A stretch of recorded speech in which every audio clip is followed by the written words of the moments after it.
ओम शांति। 13 अगस्त 2023 के अव्यक्त बाप दादा के महावाक्य, जिसकी रिवाइज तारीख है 6 अप्रैल 1995। पहले हम सुनेंगे मुरली के कुछ मुख्य पॉइंट्स। ब्राह्मण बच्चे बाहर के रूप में तो साधारण पर्सनैलिटी वाले हैं, लेकिन रूहानी पर्सनैलिटी में सबसे नंबर 1 है। हमारे जैसी पर्सनैलिटी सतयुग से अब तक कोई की नहीं है। प्योरिटी ही पर्सनैलिटी है। जितना जितना जो प्योर है, उतनी उसकी पर्सनैलिटी न सिर्फ दिखाई देती है, लेकिन अनुभव होती है। आदिकाल, अनादिकाल, मध्यकाल और अब अंतकाल, सारे कल्प में हमारी पर्सनैलिटी सदा ही महान रही है। अपनी पवित्रता की पर्सनैलिटी को सदा इमर्ज रूप में स्मृति में रखो। जिसके बुद्धि में ये इमर्ज रूप में स्मृति रहती है, वह सदा समर्थ रहते हैं, और समर्थ आत्मा के पास माया का आना असंभव है। जो ऊंची पर्सनैलिटी वाले होते हैं, उसकी कहां भी किसी में भी आंख नहीं जाएगी, क्योंकि वो सर्व प्राप्तियों से संपन्न है। स्वभाव में भी संपन्न, संस्कार में भी संपन्न और संबंध संपर्क में भी संपन्न, भरपूर। पवित्रता की निशानी है स्वच्छता, सत्यता। अगर सारे दिन में, चाहे उठने में, चाहे बैठने में, चाहे बोलने में, चाहे सेवा करने में, अगर विधि पूर्वक नहीं की, तो वो भी स्वच्छता अर्थात पवित्रता नहीं। अमृत वेले से लेकर रात तक अपने संकल्प, बोल, कर्म, सेवा सबको चेक करो। मोटे मोटे रूप से ना पुरुषार्थ को रखो, ना चेकिंग को रखो। अभी महीन बुद्धि बनो, क्योंकि समय समाप्त अचानक होना है, बताकर नहीं होना है। समय प्रमाण अशरीरीपन का अनुभव, यह अभ्यास जिसको ज्यादा होगा वो नंबर आगे लेगा। अशरीरी होने का अभ्यास होगा तो फौरन ही समय की समाप्ति का वाइब्रेशन आएगा। स्वराज्य अधिकारी बन कर्मेंद्रियों को ऑर्डर प्रमाण चलाने वाले अकाल तख्त नशीन बाप के दिल तख्त नशीन स्वतः बनते हैं, क्योंकि बाप ही उनका संसार है। निर्णय करने, परखने और ग्रहण करने की शक्ति को धारण करना ही होली हंस बनना है। अब हम सुनते हैं अव्यक्त बाप दादा के महावाक्य। मुरली का शीर्षक है प्योरिटी की रूहानी पर्सनैलिटी की स्मृति स्वरूप द्वारा मायाजीत बनो।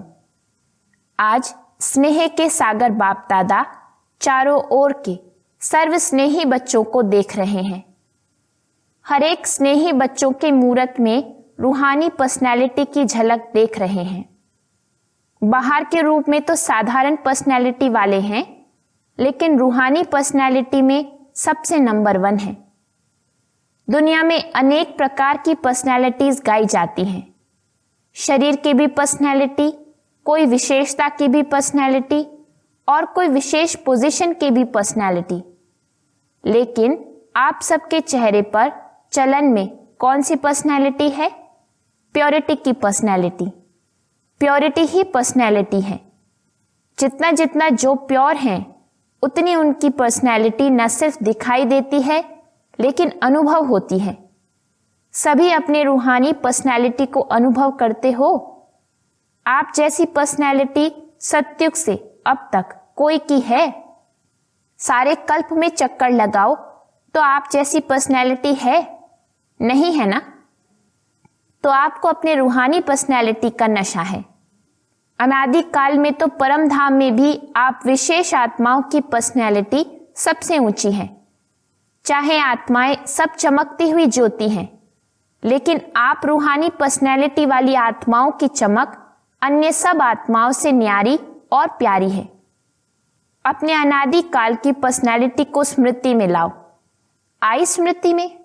देख रहे हो बाप दादा के साथ साथ कैसे रूहानी पर्सनैलिटी में दिखाई दे रहे हैं?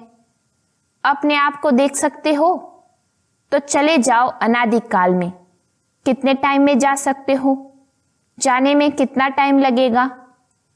सेकंड से कम ना, कि 1 दिन 1 घंटा चाहिए? सेकंड से भी कम जहां चाहो वहां पहुंच सकते हो। तो अनादिकाल की अपनी पर्सनैलिटी देख ली। अभी अनादिकाल से आदिकाल में आ जाओ। आ गए या अभी चल रहे हो? पहुंच गए? तो अनादिकाल से आदिकाल में अपनी रूहानी पर्सनैलिटी देखो, कितनी श्रेष्ठ पर्सनैलिटी है। तन की भी तो मन की भी तो धन की भी और संबंध की भी, सब प्रकार की पर्सनैलिटी कितनी श्रेष्ठ है। तो आदिकाल की पर्सनैलिटी देख रहे हो, कितने सुंदर लगते हो, कितने सजे हुए हो, कितने सुख शांति प्रेम आनंद स्वरूप हो। तो आदिकाल में भी अपनी पर्सनैलिटी को देखो, स्पष्ट दिखाई देती है। वो 5000 वर्ष हो गए तो थोड़ा स्पष्ट नहीं है, सभी को स्पष्ट है।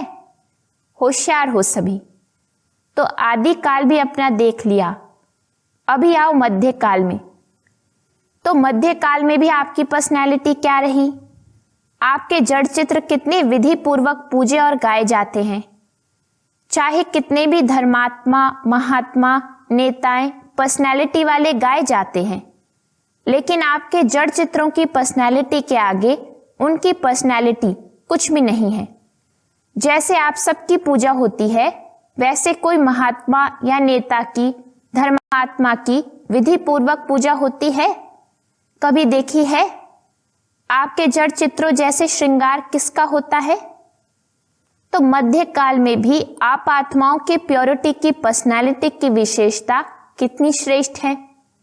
अपना चित्र देखा? आपकी पूजा होती है कि नहीं? सिर्फ बड़ों बड़ों की होती है, हमारी नहीं। डबल विदेशियों के मंदिर हैं, देखा है, उसमें आपका चित्र है कि सुना है तो कहते हो कि हाँ होंगे, स्मृति में है।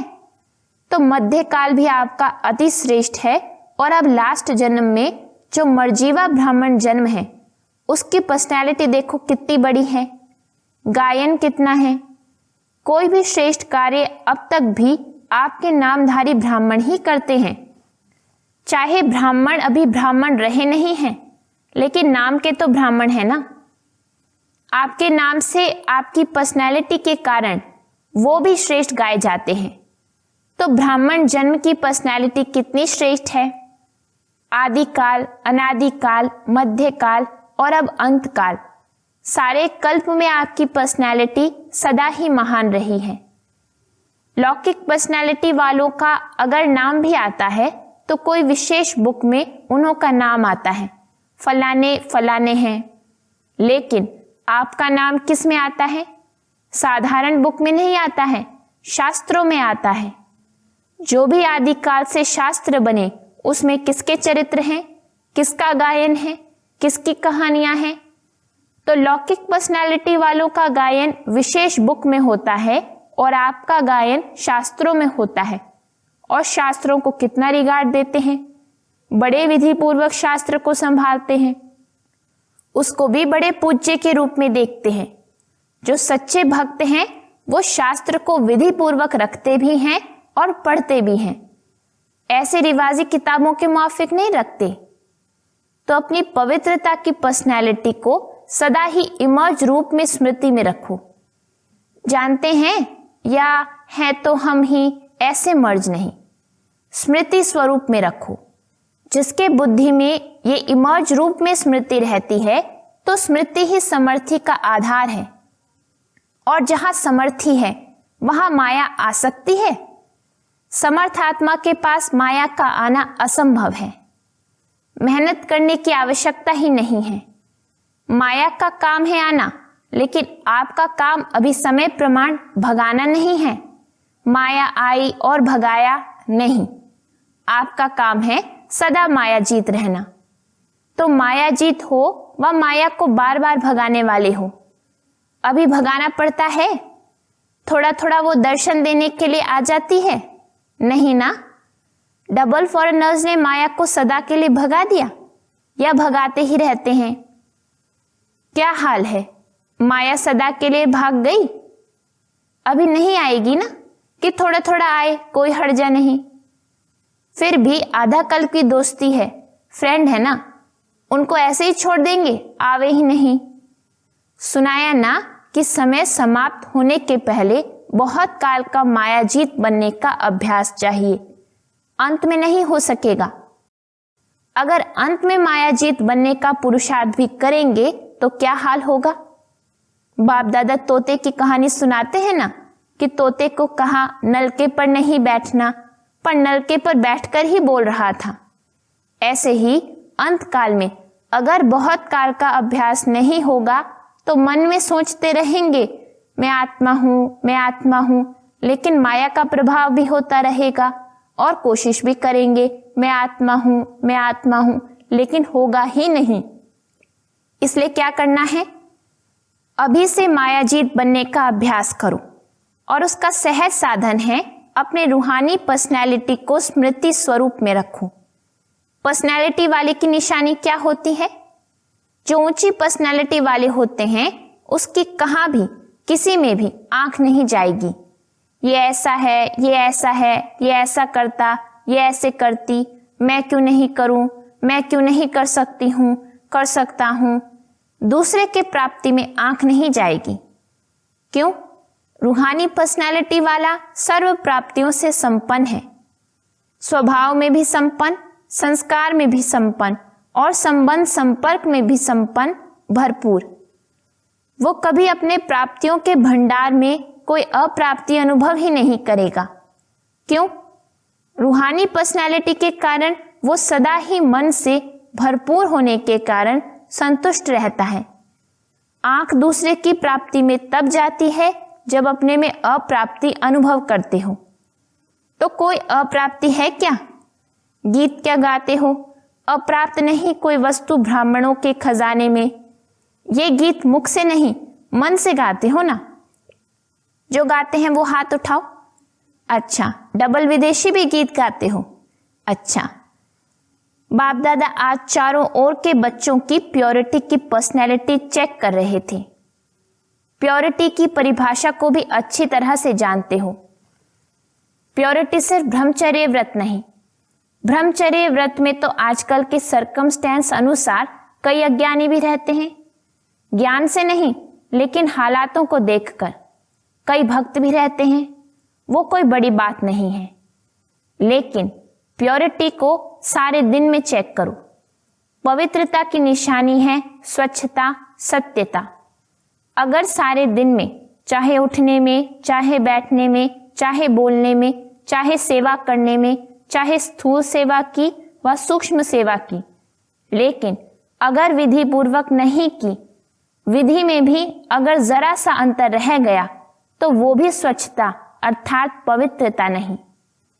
व्यर्थ संकल्प भी अपवित्रता है। क्यों? आप सोचेंगे कि हमने पाप तो किया ही नहीं, किसको दुख तो दिया ही नहीं। लेकिन अगर व्यर्थ चला, समय गया, संकल्प गया, संतुष्टता गई, तो आपके पवित्रता की फाइनल स्टेज की डिग्री में फर्क पड़ जाएगा। 16 कला नहीं बन सकेंगे, 15 कला, 14 कला, 15.5 कला नंबरवार हो जाएगा।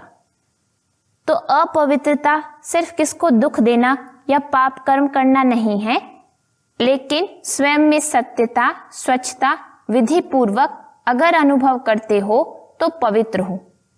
निकल गया, बोलना नहीं था लेकिन बोल लिया, तो इसको क्या कहेंगे? मालिक हैं। इसलिए अमृत वेले से लेकर रात तक अपने संकल्प, बोल, कर्म, सेवा सबको चेक करो। मोटे रूप से नहीं चेक करो। अगर मोटे रूप से चेक करेंगे तो देखो, चंद्रवंशी को मोटी निशानी तीर कमान दिया है और सूर्यवंशी को कितनी छोटी सी मुरली दे दी है। मुरली कितनी हल्की है और तीर कमान कितना मेहनत का है। पहले तो निशाना लगाते रहो, दूसरा बोझ उठाते रहो और मुरली देखो, नाचो, गाओ, हंसो, खेलो। तो इसलिए मोटे रूप से ना पुरुषार्थ का रखो, ना चेकिंग का रखो। अभी महीन बुद्धि बनो, क्योंकि समय समाप्त अचानक होना है, बताकर नहीं होना है। बाप दादा ने तो पहले ही कह दिया है कि कोई उल्हाना नहीं देना।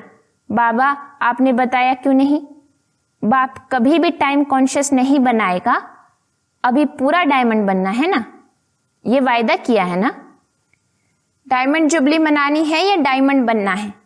क्या करना है? बनना भी है और मनाना भी है, दोनों साथ साथ करना है। तो बाप दादा अगले वर्ष में चेक करेंगे वायदा निभाया या सिर्फ मुख मीठा किया। तो कौन हो, सिर्फ बोलने वाले हो या निभाने वाले हो? अच्छा, देखो टीवी में आप सबका फोटो आ रहा है, फिर बदल नहीं जाना, मैं था ही नहीं, मैंने नहीं कहा था। बनना तो अच्छा है ना। तो जो अच्छी बात है उसको जल्दी करना चाहिए या देरी से? जल्दी करना चाहिए ना। सेकंड में एवर रेडी बन सकते हो, सेकंड में अशरीरी बन सकते हो कि युद्ध करनी पड़ेगी कि नहीं मैं शरीर नहीं हूं, मैं शरीर नहीं हूं, ऐसे तो नहीं ना। सोचा और हुआ, सोचना और स्थित होना। बाप दादा ने कुछ मिनटों तक ड्रिल कराई। अच्छा लगता है ना। तो सारे दिन में बीच बीच में यह अभ्यास करो, कितने भी बिजी हो, लेकिन बीच बीच में एक सेकंड भी अशरीरी होने का अभ्यास अवश्य करो। इसके लिए कोई नहीं कह सकता मैं बिजी हूं।